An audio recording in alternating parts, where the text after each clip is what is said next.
Hey everybody, it's Kenny K again.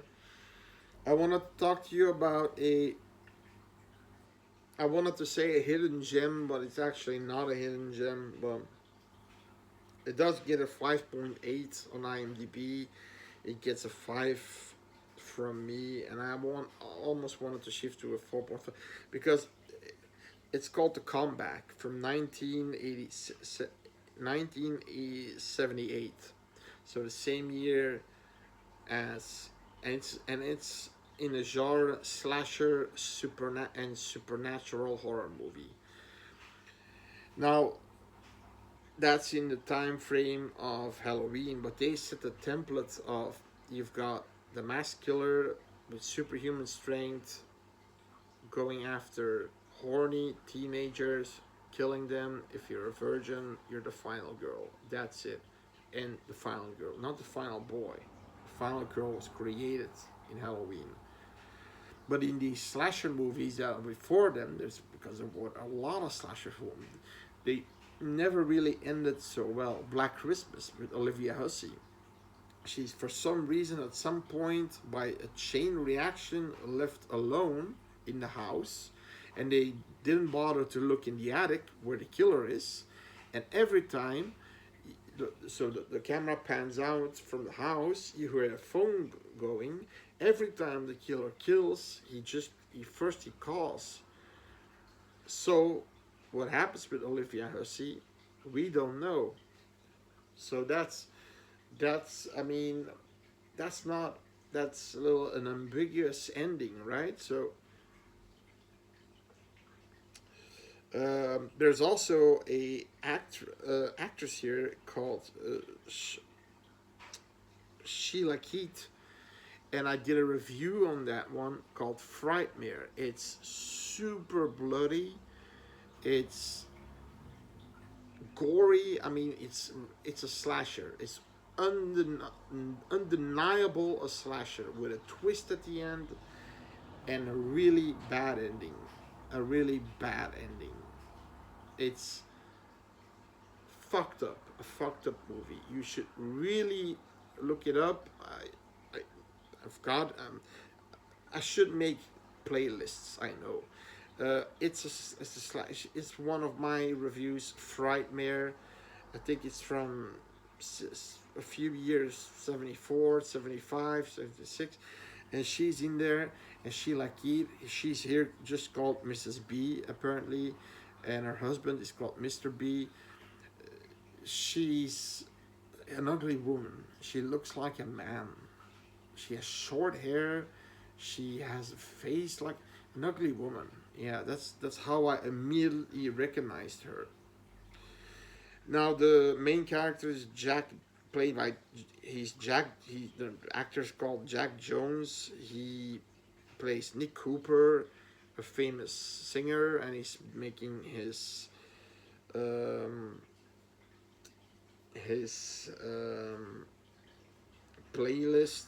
In the studios. His manager is called.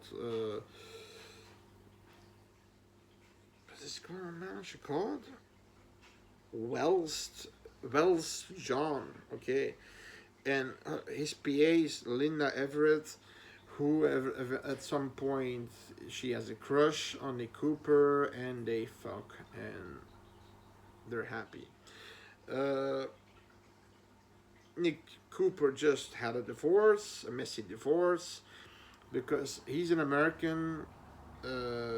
John Jones, his manager is an American, but for some reason they have this penthouse in London, and they're filming it in London. They're making the sound. I mean the soundtrack, the album, in London because they have all their shit in Los Angeles too. So that's real.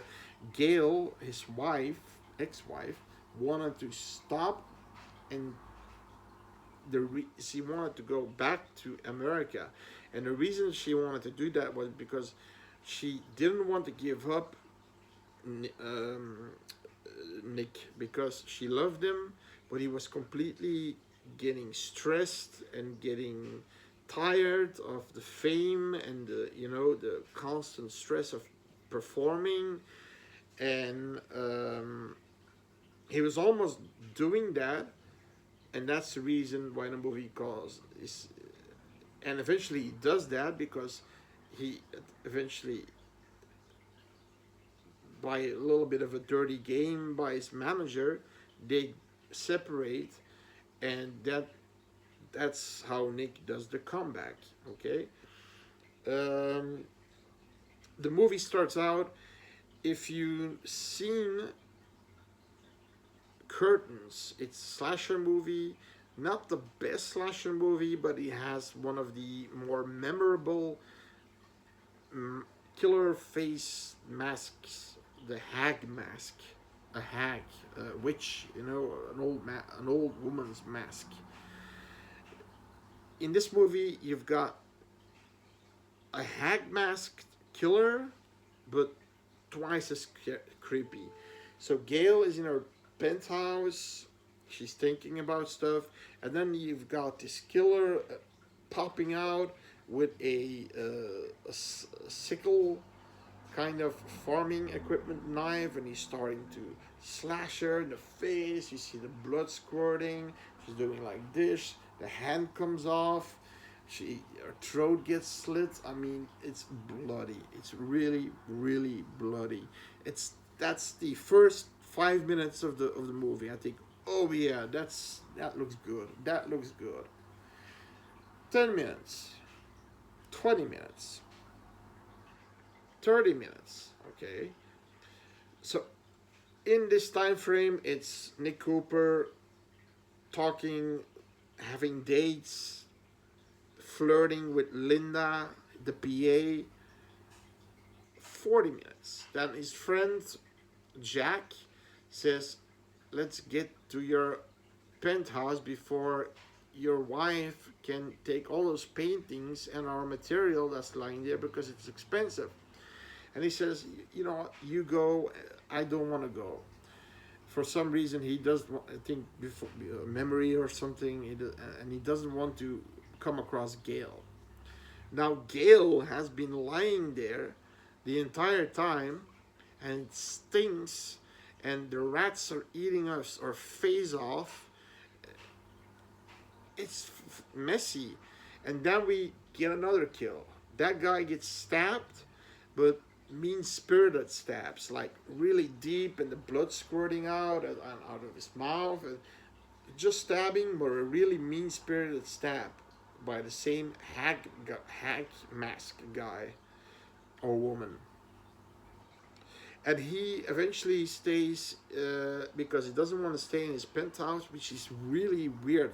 He has this super beautiful penthouse, but to get there, you have to go through a tunnel of where graffiti's on the wall, where you can have a junkie. Hey, everything okay? Are you taking your methadone?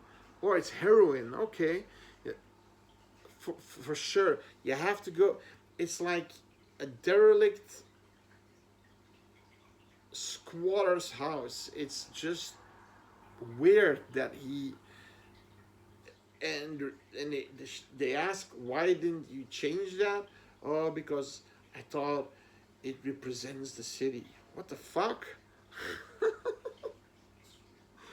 Now, he's staying in this big ass mansion that's run by Mrs. B and Mr. B, and that's really their name. Even I don't know what their name is. They're called Mrs. and Mr. B, and like I said, Mrs. B is that fucked up lady from Frightmare.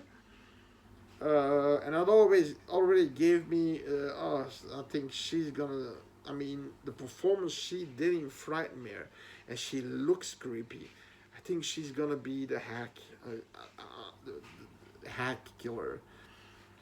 But he starts to hear things, moaning and crying, and then he finds a body of a young woman decomposing, and he runs away. And then later, a few nights, he finds, because the killers went to the penthouse and cleaned everything up and took the rotting corpse of Gale, put the head in a box. He finds Nick Cooper finds by wailing sounds the head of his wife full of maggots, and then he completely, you know, has a mental breakdown. And eventually after that he comes back out of the hospital. He goes to his penthouse. He smells something weird, like detergent or something to, to kill the smell. And then he says, I think my wife, he says, he's there with Linda, and he says, I think my wife was still here. He's looking around. He sees things all being used and on the ground. And then he goes to Mr. and Mrs. B. He goes to sleep again. He hears again those noises. He just puts a radio on so he doesn't hear it. Then he's talking with Mrs. B, and he's saying, I think Hank and Gail were murdered. That's what I think. And then she's saying, oh shit, they were murdered, are you? Then you're right. You're gonna be murdered next, you filthy scum. Like I said, she's one of the killers. And then we see the hag mask guy, and that's Mr. B coming after him with an axe. But she says, wait, not yet. She has to, of course, say why they're, exposition. Apparently their daughter was such a fan that she, because she couldn't get him physically, she committed suicide. And that's the reason why they want to kill him. Now what happens is, in a way, the hackmask guy chops with an axe. Then the wife takes the axe, Mrs. B, but Nick takes the hag guy, and uses him as a shield, axe in his chest, and she's crying, and of course the police comes, and she survives, but she goes to jail, of course. And then for a second, he looks out the window and he sees the daughter of Mrs. and Mr. B. She's doing this, and he's like doing that, and then again he looks up, and he sees her again, looks up, down again, looks up, and she's gone. So there were ghosts in that house, but the wailing sounds that he heard were actually boom boxes that Mrs. B put over the entire mansion to make it sound like there's a ghost. So that's the movie. The movie's very boring in the middle part. It's boring as fuck. You get the first 5 minutes an extremely cool kill with an extremely cool looking killer, a creepy killer. Then it takes like an hour for the next kill, and then it takes 20 minutes or 30 minutes for the exposition to see who the killers are. And to me it's obvious, because Mr. and Mrs. B were weird around him, and I think he suspected them, because why would he tell Mrs. B that I think they were murdered to Mrs. B? I think he knew that Mrs. B and Mr. B had something to do with it. Sorry, I think so. But